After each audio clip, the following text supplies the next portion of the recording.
ಬಹಳ ಮನ ಮುಟ್ಟುವ ಹಾಗೆ, ಅರಿವು ಮೂಡಿಸುವ ಹಾಗೆ ಒಂದು ಇದನ್ನು ಓದಿದ್ರು. ರೇಜು ಅವರಿಗೆ ನನ್ನದು ಒಂದು ಕೋರಿಕೆ, ಒಂದು ದಿವಸ ಸಾಕಾಗಲ್ಲ ಆ ಜನಾಂಗದ ಒಂದು ಇದಿದೆ, ಅದು ಅರಿತಾ ಹೋದಾಗೆ ನಾವು ಎಷ್ಟು ಸಣ್ಣವರು ಅಂತ ನಮ್ಗೆ ಗೊತ್ತಾಗುತ್ತೆ. ನಾವು ಮನುಷ್ಯರ ಅಂತ ಪ್ರಶ್ನೆ ನಮ್ಮ ಮುಂದೆನೇ ಬರುತ್ತೆ. ಮೈ ಮೇಲೆ ಮಲ ಸುರಿದುಕೊಂಡು ಅವತ್ತು ಪ್ರತಿಭಟನೆ ಆಯ್ತಲ್ಲ, ಅವತ್ತು ನಾವು ಮನುಷ್ಯರಾಗಿದ್ದರೆ ಸತ್ತು ಹೋದ್ವಿ ಅಂತ ಲೆಕ್ಕ ಆಯ್ತು ನಮ್ಮದು. ಇದನ್ನು ನಾವು 3 ದಿವಸ ನೀವು ಮಾಡಿ, ನಾವೆಲ್ಲರೂ ಬರ್ತೀವಿ, ನಾವು ಕೇಳ್ತೀವಿ, ನಮ್ಮೊಳಗೂ ಸ್ವಲ್ಪ ಕಣ್ಣು ಅರಳಿ ಅಂತ ಹೇಳ್ತೀವಿ. 1 ನಿಮಿಷ ಬೆಸ್ತರ ಬಗ್ಗೆ ನಮ್ಮ ಎ ಕೆ ರಾಮಾನುಜನ್ ಅಂತ ಒಬ್ಬ ಕವಿ ಇದ್ದಾರೆ, ಅವ್ರು ಬರೆದ ಒಂದು ಬೆಸ್ತ ಅಂತಲ್ಲ, ಕವಿ ಬೆಸ್ತ ಅಂತ ಒಂದು ಓದಿ ನಿಮಗೆ ಬಿಟ್ಕೊಡ್ತಾರೆ. ಎ ಕೆ ರಾಮಾನುಜನ್ ಅಂತ ದೊಡ್ಡ ಕವಿ, ಅವ್ರು ಬರೆದ ಪದ್ಯ. ಮಜಾಡೋ ಹೇಳಿದ ಹಾಗೆ ಕವಿ ಬೆಸ್ತ. ನಿರಂತರ ಹೊಳೆಯಲ್ಲಿ ಹಿಡಿದ ಮೀನು, 5 ನಿಮಿಷದ ಹಿಂದೆ ಬಳುಕಿ ಮಿಂಚಿದ ಮೀನು, ಹೊರಗೂ ಬದುಕಬೇಕೆನ್ನುವ ನಿಮಿಷದಾಚೆಯ ಬೆಸ್ತ ಕವಿ. ಕೆಲವರ ಕೈರಾಶಿ ಈ ಪವಾಡ ಕೂಡ ಅವರಿಗೆ ಸಿದ್ಧ. ನಮ್ಮಂಥವರ ಕೈಯಲ್ಲಿ ಅವು ಸತ್ತು ಎವೆಯಿಕ್ಕನೆ ನಾರುವ ಮೀನು. ಮತ್ತೆ ಕೆಲವರಿಗೆ ರಾತ್ರಿ ಊಟಕ್ಕೆ ಗರಿ ಗರಿ ಕರಿದ ಮೀನು, ಹರಿಯುವ ನೀರಿನ ಸಾರು. ಈ ಜನರ ಹೊಟ್ಟೆಪಾಡು, ಅವರ ಸಂಕಟಗಳ ಬಗ್ಗೆ ದಯವಿಟ್ಟು ಮಾತಾಡಬೇಕು ಅಂತ ಕೇಳ್ಕೊಳ್ತೀನಿ. ಶ್ರೀಯುತ ಉಪೇಂದ್ರ ಹೊಸಬೆಟ್ಟು ಅವರು ತಮ್ಮ ವಿದ್ಯಾಭ್ಯಾಸವನ್ನು ಮಂಗಳೂರಿನಲ್ಲಿ ಪೂರ್ಣಗೊಳಿಸಿದರು. ಇವರು 20 ವರ್ಷಗಳ ಕಾಲ ಯೂನಿಯನ್ ಕಾರ್ಬೈಡ್ ಕಂಪನಿ ಬಾಂಬೆಯಲ್ಲಿ ಕೆಲಸ ನಿರ್ವಹಿಸಿ ಮಂಗಳೂರಿನ ಸುರತ್ಕಲ್ನಲ್ಲಿ ಈಗ ನೆಲೆಸಿದ್ದಾರೆ. ಇವರು ವೀನಸ್ ಇನ್ಫೋಟೆಕ್ ಅನ್ನುವಂಥ ಒಂದು ಸಂಸ್ಥೆಯನ್ನು ನಡೆಸುತ್ತಿದ್ದು ದಕ್ಷಿಣ ಕನ್ನಡ ಪರಿಸರ ಒಕ್ಕೂಟ ಸಮಿತಿಯ ಅಧ್ಯಕ್ಷರಾಗಿದ್ದಾರೆ. ಇವರ ವಿಶೇಷ ಹವ್ಯಾಸ ಅಂತ ಹೇಳಿದರೆ ತೆಂಗಿನ ಚಿಪ್ಪಿನಿಂದ ವಿಶೇಷ ಕಲಾಕೃತಿಯನ್ನು ಅತ್ಯುತ್ತಮವಾಗಿ ಇವರು ಮಾಡ್ತಾ ಇದ್ದಾರೆ. ವೇದಿಕೆಗಾಗಿ ತಮ್ಮನ್ನು ಆಹ್ವಾನಿಸ್ತೀವಿ.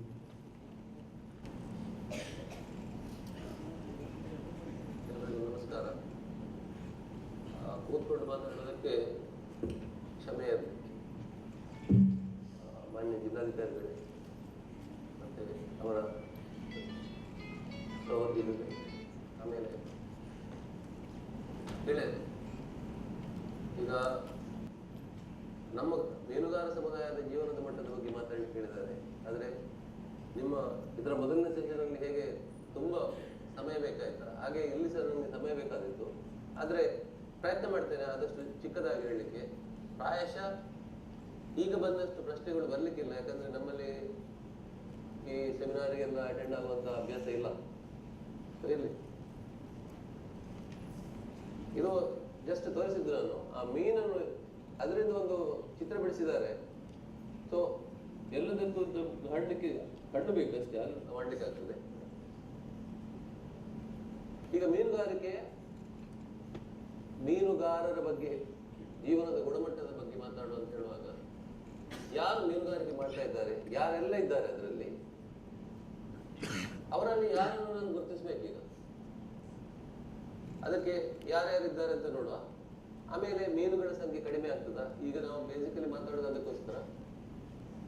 ಕಡಿಮೆ ಆಗ್ತದಾದ್ರೆ ಸಂಭಾವ್ಯ ಕಾರಣಗಳೇನಿರ್ಬೋದು, ಅದಕ್ಕೆ ಪರಿಹಾರವಿದೆ. ಇವು ಮೀನುಗಾರಿಕೆಯ ಜೀವನೋಪಾಯವಾಗಿರುವ ಸಾಂಪ್ರದಾಯಿಕ ಮೀನುಗಾರ ಜನಾಂಗಗಳ ಜೀವನ ಗುಣಮಟ್ಟದ ಮೇಲೆ ಬೀರುವ ಪರಿಣಾಮಗಳು. ಇದು ಪ್ರಯತ್ನ ನೋಡಿಕೊಳ್ಳಿ. ಮೀನುಗಾರಿಕೆಯ ಜೀವನೋಪಾಯವಾಗಿರುವ ಸಾಂಪ್ರದಾಯಿಕ ಮೀನುಗಾರ ಜನಾಂಗಗಳ ಬಗ್ಗೆ ಮಾತಾಡ್ತೀವಿ. ಒಂದು ವೇಳೆ ನೀವು ಈಗ ಮೀನುಗಾರ ಸಂಖ್ಯೆ ಕಡಿಮೆ ಆಗಲಿಲ್ಲ ಅಂದರೆ ದಿನನಿತ್ಯದ ಈ ಸಂಘಜಂಗಾಟ ಯಾಕೆಂದ್ರೆ ಒಂದು ವ್ಯವಸ್ಥೆಯಲ್ಲಿ ಪರ್ಸಿನ್ನವರು ಒಂದು ದಿವಸ ಒಬ್ಬ ಹಿಡಿತಾ ಇದ್ದಾರೆ, ಡೀಪ್ ಸಿ ಫಿಶಿಂಗ್ನವರು ಒಬ್ಬ ಹಿಡಿತಾರೆ. ಮೀನು ಸಾಕಷ್ಟಿದ್ರೆ ಇದು ಯಾಕೆ ಬರೋದಿಲ್ಲ, ಅದರಿಂದ ಮೀನು ಕಡಿಮೆ ಆಗಿದೆ ಅಂತಲೇ ಅರ್ಥ. ಅಥವಾ ಜವಾಬ್ದಾರಿಯುತ ಮೀನುಗಾರಿಕೆಯ ಬಗ್ಗೆ ಚರ್ಚಿಸಲು ಇದು ಸಕಾಲವೇ? ಇಲ್ಲ, ಮೀನುಗಾರಿಕೆ ಹಿಂತಿರುಗಲಾರದಷ್ಟು ದೂರ ಕ್ರಮಿಸಿದೆ. ಏನಿದು ಜವಾಬ್ದಾರಿಯುತ ಮೀನಿಗೆ ಅಂದ್ರೆ? ನೆಕ್ಸ್ಟ್, ಅದ್ರ ಮೊದಲು ಈ ಮೀನುಗಾರಿಕೆಯಲ್ಲಿ ನಿರತರಾಗಿರುವಂತಹ ಬೇರೆ ಬೇರೆ ಗ್ರೂಪ್ ಅಂತ ಹೇಳ್ಬೋದು ನಾವು.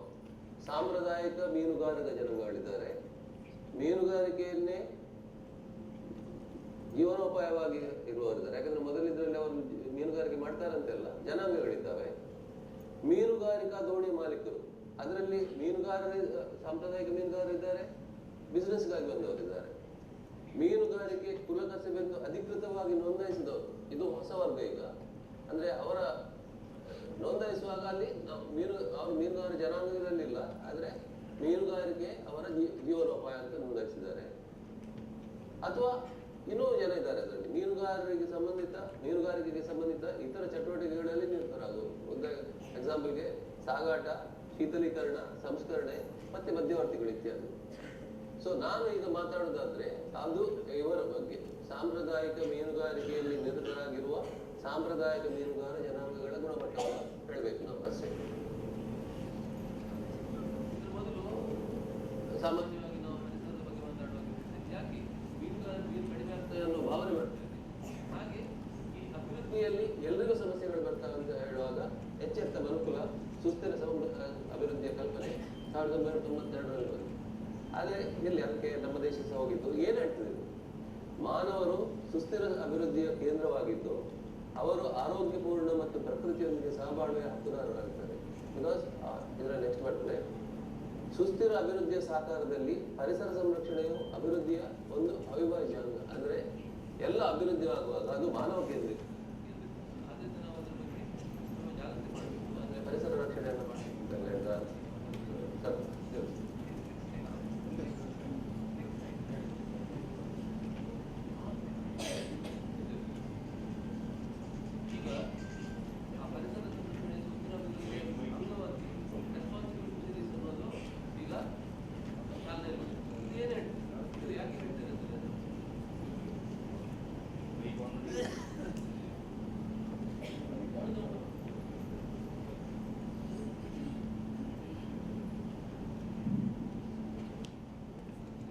ಸಂಪತ್ತಿನ ಬಳಕೆ, ರಕ್ಷಣೆ ಮತ್ತು ನಿರ್ವಹಣೆಗಳನ್ನು ನಿರ್ವಹಿಸುವಾಗ ತಮ್ಮ ಜೀವನ ನಿರ್ವಹಣೆಗಾಗಿ ಸಾಗರ ಸಂಪನ್ಮೂಲಗಳ ಮೇಲೆ ಅವಲಂಬಿತವಾಗಿರುವ ಸ್ಥಳೀಯ ಸಾಂಪ್ರದಾಯಿಕ ಮೀನುಗಾರ ಜನಾಂಗಗಳ ಅಗತ್ಯ ಜೀವನ ಶೈಲಿ ಮತ್ತು ಆಸಕ್ತಿಗಳಿಗೆ ಆದ್ಯತೆ ಗಮನ ನೀಡತಕ್ಕದ್ದು. ಅಂದರೆ ಇದು ಏನೇ ಮಾಡಿ ನೀವು ಮೀನುಗಾರಿಕೆಯಲ್ಲಿ ಎಷ್ಟು ದೊಡ್ಡ ಬೋಡುತ್ತೇನೆ, ಆದರೆ ಅಲ್ಲಿರುವ ಸಾಂಪ್ರದಾಯಿಕ ಮೀನುಗಾರರ ಟ್ರೆಡಿಷನ್ಸ್ ಮತ್ತೆ ಜೀವನ ಶೈಲಿ, ಆಸಕ್ತಿ ಮತ್ತೆ ಆದ್ಯತೆಗಳಿಗೆ ಗಮನ ನೀಡಬೇಕು ಅಂತ ಇದು ವಿಶ್ವಸಂಸ್ಥೆಯ ಫುಡ್ ಅಂಡ್ ಅಗ್ರಿಕಲ್ಚರ್ ಆರ್ಗನೈಸೇಷನ್ ಹೊರ ಬಂದಿದೆ. ಅದಕ್ಕೆ ರೂಲ್ಸ್ ಎಲ್ಲ ಹೇಳ್ತಾ ಇದೆ. ಅದರ ಮೊದಲೀಗ ಕರ್ನಾಟಕ ಕರಾವಳಿಯಲ್ಲಿ ಉಡುಪಿ ಜಿಲ್ಲೆಯಲ್ಲಿ ಏನೆಲ್ಲ ನಡೀತದೆ ಅಂತ ನೋಡುವ. ಮೀನುಗಾರಿಕೆಯನ್ನು ನಾವು ಎರಡು ವಿಭಾಗವಾಗಿ ನಡೆಸ್ತೇವೆ, ತೀರ ಸಮುದ್ರ ಮತ್ತು ಆಳ ಸಮುದ್ರ ಮೀನುಗಾರಿಕೆ. ತೀರ ಸಮುದ್ರದಲ್ಲಿ ಸಾಮಾನ್ಯವಾಗಿ ಸಾಂಪ್ರದಾಯಿಕ ಇವರು ಮೀನುಗಾರರಿದ್ದಾರೆ. ಅದರಲ್ಲಿ ರಂಪಣಿ, ಕೈರಂಪಣಿ, ಪಟ್ಟಬಲೆ, ಕಂತಬಲೆ, ಓಡುಬಲೆ, ಬಿಸನ ಮಳೆಗಾಲದಲ್ಲಿ ಮಾರಿಬಲೆ, ಇದೆಲ್ಲ ಅವರು ಬಳಸುವ ಬಲೆಗಳು. ಯಾರು ಮಾಡ್ತಾ ಇದ್ದಾರೆ? ಮೀನುಗಾರಿಕಾ ಸಾಂಪ್ರದಾಯಿಕ ಮೀನುಗಾರಿಕಾ ಜನಾಂಗಗಳು. ಅದರಲ್ಲಿ ಮೊಗವೀರ ಮತ್ತು ಕಾರ್ವಿ ಸ್ವಲ್ಪ ಹೆಚ್ಚು ಸಂಖ್ಯೆಯಲ್ಲಿದ್ದಾರೆ. ಅವರು ಯಾಕೆ ಮೀನುಗಾರಿಕೆ ಮಾಡ್ತಾರೆ ಅಂದರೆ ಅದು ಒಂದು ಜೀವನೋಪಾಯವಾಗಿ ಮಾಡ್ತಿರೋದು, ಲಾಭಕ್ಕೋಸ್ಕರ ಅಲ್ಲ. ಮತ್ತೆ ಮರದ ದೋಣಿ ಈಗ ಹೋಗ್ತಾ ಇದೆ, ಫೈಬರ್ ದೋಣಿಗಳನ್ನು ಬಳಸ್ತಾರೆ. ಕೆಲವು ಸಂದರ್ಭದಲ್ಲಿ ಅದರಲ್ಲಿ ಇಂಜಿನ್ ಬಳಸ್ತಾರೆ, ಒಳಗೆ ಬೋಟಿನ ಒಳಗೆ ಅಥವಾ ಹೊರಗೆ, ಇನ್ಬೋರ್ಡ್ ಆರ್ ಔಟ್ಬೋರ್ಡ್ ಇಂಜಿನ್ಸ್. ಮತ್ತೆ ಸಬ್ಸಿಡಿ ಸಿಗ್ತದೆ ಇವರಿಗೆ. ಅದಕ್ಕೆ ಸೀಮೆ ಎಣ್ಣೆ ಸಹ ಸಬ್ಸಿಡಿ ನಮ್ಮ ಪಡಿತರ ಚೀಟಿಯಲ್ಲಿ ಸಿಗ್ತಾ ಇದೆ. ಇನ್ನೊಂದಿರುವಂಥದ್ದು ಆಳ ಸಮುದ್ರ. ಇದು ಯಾಂತ್ರಿಕೃತ 100%. ಅದರಲ್ಲಿ ಅವರು ಬಳಸುವಂಥದ್ದು ಟ್ರಾಲರ್, ಪರ್ಸೀನ್, ಬುಲ್ ಟ್ರಾಲಿಂಗ್. ವಿದೇಶಿಯವರು ಬರ್ತಾರೆ, ಅದಕ್ಕೆ ಬೇಡ ಹೇಳ್ತಾ ಇದ್ದಾರೆ. ಗಿಲ್ನೆಟ್. ಯಾಕೆ ಇವರು ಬಂದಿದ್ದಾರೆ ಇದರಲ್ಲಿ? ಒಂದು ಸಂದರ್ಭದಲ್ಲಿ ಏನಾಯ್ತು ಅಂದರೆ, ಈ ಮೀನುಗಾರಿಕೆಯನ್ನು ಯಾಂತ್ರೀಕರಣಗೊಳಿಸಬೇಕಂತ ಸರ್ಕಾರ ಆಲೋಚನೆ ಮಾಡಿದಾಗ ಸಾಂಪ್ರದಾಯಿಕ ಮೀನುಗಾರರು ಸ್ವಲ್ಪ ಹಿಂಜರಿದ್ರು. ಆಗ ಈಗ ಮಾಡಲೇಬೇಕು, ನಾವು ಯಾಂತ್ರಿಕತೆ ಮಾಡಲೇಬೇಕು ಅಂತ ಹೇಳಿಕೊಂಡು ಸರ್ಕಾರ ಬೇರೆ ಬೇರೆ ಥರದ ಸಬ್ಸಿಡಿಗಳನ್ನೆಲ್ಲ ಬಳಸಿದಾಗ ಉದ್ಯಮಿಗಳು ಬಂದರು. ಅವರು ಬಂದದ್ದು ಲಾಭಕ್ಕೋಸ್ಕರ. ಈ ಸಬ್ಸಿಡಿಗಳನ್ನು ಬಳಸಿಕೊಂಡು, ಸವಲತ್ತುಗಳನ್ನು ಬಳಸಿಕೊಂಡು, ಮತ್ತು ಡೀಸೆಲ್ ಸಬ್ಸಿಡಿ ಸಿಗ್ತದೆ ಅವರಿಗೆ. ಮತ್ತು ಇದರಲ್ಲಿ ಈ ಉದ್ಯಮಿಗಳಲ್ಲಿ ಸಾಂಪ್ರದಾಯಿಕ ಮೀನುಗಾರರು ಇಲ್ಲ ಅಂತ ನಾನು ಹೇಳೋದಿಲ್ಲ. ಆದರೆ ಏನು ಸಮಸ್ಯೆ ಅಂತ ಹೇಳಿದ್ರೆ, ಒಂದು ಸಲ ಸಾಂಪ್ರದಾಯಿಕ ಮೀನುಗಾರಿಕೆಯನ್ನು ನಡೆಸುವವನು ಇಲ್ಲಿಗೆ ಹೋದರೆ ಅವನು ಸ್ವಲ್ಪ ಹಣ ಮಾಡಿದಾಗ ಅವನು ಆಲೋಚನೆ ಮಾಡುವುದು ಈ ಉದ್ಯಮಿಗಳ ಹಾಗೆ. ಅವನು ಸಾಂಪ್ರದಾಯಿಕ ಮೀನುಗಾರರ ನೆಲೆಯಲ್ಲಿ ಆಲೋಚನೆ ಮಾಡ್ತಾ ಇರೋದಿಲ್ಲ.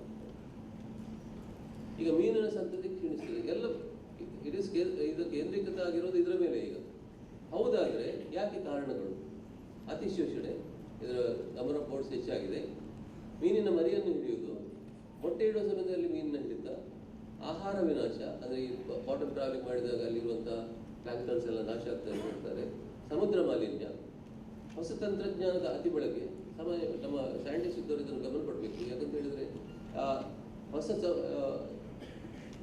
ಮಾಡ್ತಾರೆ ಫಿಶ್ ಫೈಂಡರ್ಸ್, GPS ಇದನ್ನೆಲ್ಲ. ಆದರೆ ಅದನ್ನೇ ಬಳಸ್ತಾ ಹೋದರೆ ನೀವು ವಿನಾಶದ ಮೀನುಗಾರಿಕೆಯನ್ನು ವಿನಾಶದ ಹಂಚಿಗೆ ಕೊಂಡೋಗ್ತೀರಿ. ಆದರೆ ಅದರ ಬಗ್ಗೆ ನಾವು ಗಮನ ಸೆಳೆಯಬೇಕು. ಸಾಮಾನ್ಯವಾಗಿ ಯಾರು ಅದರ ಬಗ್ಗೆ ಮಾತಾಡೋದಿಲ್ಲ. ಇನ್ನೊಂದೇ, ನಮ್ಮ ಬಲೆಗಳು ಬದಲಾಗಿವೆ. ಮೀನುಗಳಿಗೆ ತಪ್ಪಿಸಲು ಅಸಾಧ್ಯವಾಗುವಂಥ ಬಲೆಗಳು, ಅತಿ ವೇಗದ ಬೋಟುಗಳು, ಹಿಡಿದ ಎಲ್ಲಕ್ಕೂ ಬೇಡಿಕೆ. ಇಲ್ಲಿ ಏನು ಸಮಸ್ಯೆ ಆಗಿದೆ ಅಂತ ಹೇಳಿದ್ರೆ, ನೀವು ಏನು ಬೇಕಾದರೆ ತನ್ನಿ, ಅದು ಒಳ್ಳೆ ಮೀನು ಇರ್ಬೋದು, ಕೆಟ್ಟ ಮೀನು ಇರ್ಬೋದು, ಚಿಕ್ಕ ಮೀನು ಇರ್ಬೋದು, ಎಲ್ಲಕ್ಕೂ ಸಹ ಬೆಲೆ ಇದೆ. ಅದರಿಂದ ಏನಾದರೂ ಸಿಕ್ಕಿದ್ರೆ ಸರಿ ನಾವು ಮೀನುಗಾರಿಕೆ ಮಾಡ್ಕೊಂಡು ಬರ್ತೇವೆ ಅಂತ. ನೀವು ಇಲ್ಲ ಅಂತ ಹೇಳ್ತೀರಾ, ಕಡಿಮೆ ಆಗಲಿಲ್ಲ ಅಂತ ಒಂದು ಪಂಗಡ ಹೇಳ್ತದೆ. ಅದಕ್ಕೆ ಕಾರಣ ಏನು? ಅಂಕಿಅಂಶಗಳ ಪ್ರಕಾರ ವಾರ್ಷಿಕ ಹಿಡಿತದಲ್ಲಿ ಕಡಿಮೆ ಆಗಲಿಲ್ಲ. ಅದರಿಂದ 100 ಇದ್ರೆ 100 ಉಂಟು ಈಗ ಸಹ. ಆದರೆ ಇದರಲ್ಲಿ ಏನಾಗ್ತದೆ ಅಂತ ಹೇಳಿದ್ರೆ, ಕೆಲವು ಪ್ರಭೇದಗಳು ಸೀದಾ ಕಣ್ಮರೆ ಆಗಿವೆ. ಅವರ ಬಗ್ಗೆ ಮಾತಾಡೋದಿಲ್ಲ ನಾನು, ಅದು ಹಿಡಿಯೋಕ್ಕೆ ಸಿಗ್ತಾ ಇಲ್ಲ. ಅದರ ಬದಲಾಗಿ ನಾವು ಹೆಚ್ಚು ದೂರವನ್ನು ಕ್ರಮಿಸೋದ್ರಿಂದ ಹೊಸ ಮೀನಿನ ತಳಿಗಳನ್ನು ಹಿಡಿತಾ ಇದ್ದೇವೆ. ಅದರಿಂದ ಅದು ಕಾಂಪನ್ಸೇಟ್ ಆಗಿಬಿಡ್ತದೆ. ಒಟ್ಟು ಸಂಖ್ಯೆ ಅಷ್ಟೇ ಇರ್ತದೆ. ಆಮೇಲೆ ಇನ್ನು ಅವರು ಬದುಕುಳಿದಿದ್ದಾರೆ. ಯಾಕೆಂದರೆ ಈ ಮೀನುಗಾರರೆಲ್ಲ ಅದರ ಬೆಲೆ ಕಂಡಾಪಟ್ಟೆ ಹೆಚ್ಚಾಗಿದೆ.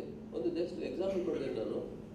ನಾನು ಚಿಕ್ಕದಿರುವಾಗ 60ರ ಸಮಯದಲ್ಲಿ ಬಂಗುಡೆ ಮೀನು 1 ರೂಪಾಯಿಗೆ 10 ಸಿಗ್ತಾ ಇತ್ತು. ಈಗ ಯಾರಿಗಾದ್ರೂ ಮಾರ್ಕೆಟ್ಗೆ ಹೋಗೋ ಅಭ್ಯಾಸ ಇದ್ದರೆ ಹೇಳಿ ನೋಡಿ, ಈ ಸಲ ಬಂಗುಡೆಗೆ 100 ರೂಪಾಯಿ ಆಗಿದೆ. ಒಂದು ಬಂಗುಡೆಗೆ 100 ರೂಪಾಯಿ ಆಗಿದೆ. ಇರಲಿ.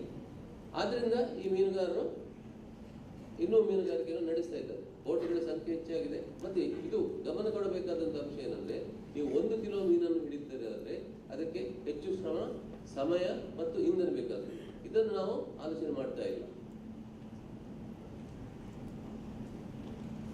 ಇಲ್ಲಿ ನನಗೆ ಒಂದು ಬಹಳ ಮೂಲಭೂತವಾದ ಪ್ರಶ್ನೆ ಬರ್ತದೆ. ಮೀನುಗಾರಿಕೆಯ ಯಾಂತ್ರೀಕರಣದ ಮೂಲ ಉದ್ದೇಶ ಏನು? ಸಾಂಪ್ರದಾಯಿಕ ಮೀನುಗಾರಿಕೆಗೆ ಸಹಾಯ ಮಾಡಲಿಕ್ಕ ಅಥವಾ ದೇಶದ GDP ಇರ್ತಾರೆ ಅದಕ್ಕೆ ಆ್ಯಡ್ ಮಾಡಲಿಕ್ಕೆ? ಅಂದರೆ ಇದು ಯಾಂತ್ರೀಕರಣ ಆದ ಮೇಲೆ ಮೀನು ಹೆಚ್ಚು ಬರ್ತದೆ, ಅದನ್ನು ಪ್ರೊಸೆಸ್ ಮಾಡ್ತೇವೆ, ನಾವು ಎಕ್ಸ್ಪೋರ್ಟ್ ಮಾಡ್ತೇವೆ, ವಿದೇಶಿ ವಿನಿಮಯ ಸಿಗ್ತದೆ, ಇದಕ್ಕ? ಅಥವಾ ಸಾಂಪ್ರದಾಯಿಕ ಮೀನುಗಾರರು ಒಳ್ಳೆಯದಕ್ಕ? ಅಥವಾ ಎರಡೂ ಇರ್ಬೋದು, ಗೊತ್ತಿಲ್ಲ. ಆಗ ಯಾಕೆ ಮಾಡಿದ್ರು? ಆದರೆ ಲಾಭಕ್ಕಾಗಿ ಅಧಿಕ ಸಂಖ್ಯೆಯ ಹೆಚ್ಚು ಅಶ್ವಶಕ್ತಿಯುಳ್ಳ ಹೆಚ್ಚು ಸಾಮರ್ಥ್ಯದ ಬೋಟುಗಳು, ರಾತ್ರಿ ಮೀನುಗಾರಿಕೆ, ಅರ್ಸಿನ್, ಕಡಿಮೆ ಗಾತ್ರದ mesh, bull trawling, GPS, fish finder, ಉಪಗ್ರಹ, ಈ ಮಧ್ಯೆ ಆ ಜವಾಬ್ದಾರಿತ ಮೀನುಗಾರಿಕೆ ಅನ್ನೋದು ಎಲ್ಲ ಕಳೆದು ಹೋಗಿದೆ.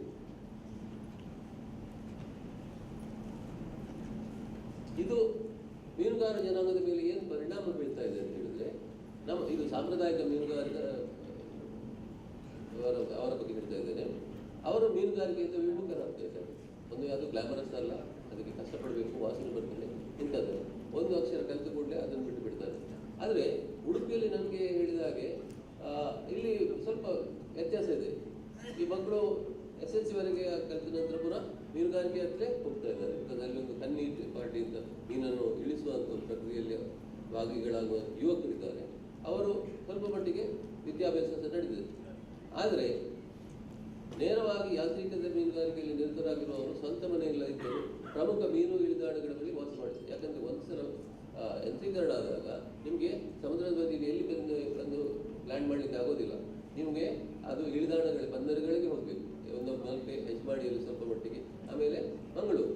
ಸೊ ಆಗೇನಾಗ್ತದೆ ಅಂದರೆ ಡೈಲಿ ನೀವು ಅಲ್ಲಿಗೆ ಬರುವ ಬದಲಿಗೆ ಅಲ್ಲಿ ಇರಬೇಕಾಗ್ತದೆ. ಇದರ ಪರಿಣಾಮ ಆ ಜನಾಂಗದ ಮೇಲೆ ಏನಾಗ್ತದೆ ಅಂತ ಹೇಳಿದ್ರೆ, ಒಂದು ಕೌಟುಂಬಿಕ ಜೀವನದ ಮೇಲೆ ಇದು ಬಿಡ್ತದೆ. ಮನೆಯಲ್ಲಿ ಮಕ್ಕಳು ಇವರನ್ನು ನೋಡೋದು ವಾರಕ್ಕೊಮ್ಮೆ ಹಾಗೆ ಏನಾಗ್ತದೆ. ಇನ್ನೊಂದು ಏನಾಗ್ತದೆ ಅಂದರೆ, ನಮ್ಮ ಮೀನುಗಾರರು ಇಲ್ಲಿ ಸ್ಪೆಷಲಿ ಹೇಳಬೇಕಾದ್ರೆ ಮೊಗವೀರರು ಇಷ್ಟು ಗಟ್ಟಿಯಾಗಿ ನಿಂತದ್ದು ಇಷ್ಟವರೆಗೆ ಸಹ. ಯಾಕಂತ ಹೇಳಿದರೆ ಅವರಿಗೆ ಅವರ ನೆಲೆಗಟ್ಟು ಸಾಂಪ್ರದಾಯಿಕ ಸಂಘಟನೆಗಳು ಅಷ್ಟು ಗಟ್ಟಿಯಾಗಿದ್ದವು. ಆದರೆ ಈ ಹೆಚ್ಚು ಜನರು ಈಗ ನಮ್ಮ ಊರಿನಲ್ಲಿ ಇಲ್ಲದಿರೋದ್ರಿಂದ, ಇಳಿದಾಣಗಳ ಮೇಲೆ ವಾಸವಾಗಿರೋದ್ರಿಂದ ಆ ನೆಲೆಗಟ್ಟಿನಲ್ಲಿ ಕಿರುಕೊಂಡ್ಬಿಡ್ತಾ ಇದೆ. ಯಾಕೆ ಇರೋದು ಕೇಳಬೇಕು, ಎಲ್ಲರೂ ಪ್ರಶ್ನೆ ಮಾಡಲಿಕ್ಕೆ. ಯಾಕಂದರೆ ಇದು ಇಲ್ಲಿ ನೆಕ್ಸ್ಟ್ ಇದೇನಿರ್ತದೆ ಅಂದರೆ, ಮೀನುಗಾರಿಕೆಯ ಅನಿಶ್ಚಿತತೆ ಮತ್ತು ಅಪಾಯಗಳು ಅವರನ್ನು ದೈವದೇವರಲ್ಲಿ ಅಪಾರ ನಂಬಿಕಸ್ಥರು ಮತ್ತು ಸಂಘಜೀವಿಗಳನ್ನಾಗಿ ಮಾಡಿದೆ. ನೀವು ನೋಡಿದರೆ ನಮ್ಮ ಮೊಗವೀರರಲ್ಲಿ ಒಂದು ಕಳೆದ 10 ವರ್ಷದಲ್ಲಿ ಒಂದು 200 ಕೋಟಿ ರೂಪಾಯಿ ದೈವ ದೇವಸ್ಥಾನಗಳಿಗೆ ಖರ್ಚು ಮಾಡಿದರೆ, ಎಜುಕೇಷನ್ಗೆ ಖರ್ಚು ಮಾಡಿದ್ದು 20 ಕೋಟಿ ಸಹ ಆಗುವುದಿಲ್ಲ. ಸೊ ಅವರು ಆದರೂ ಸಹ ಅವರ ನಂಬಿಕೆ ಆಗಿದೆ, ಅವರು ಅದಕ್ಕೆ ಹಣ ಕೊಡಲಿಕ್ಕೆ ತಯಾರಿರ್ತಾರೆ.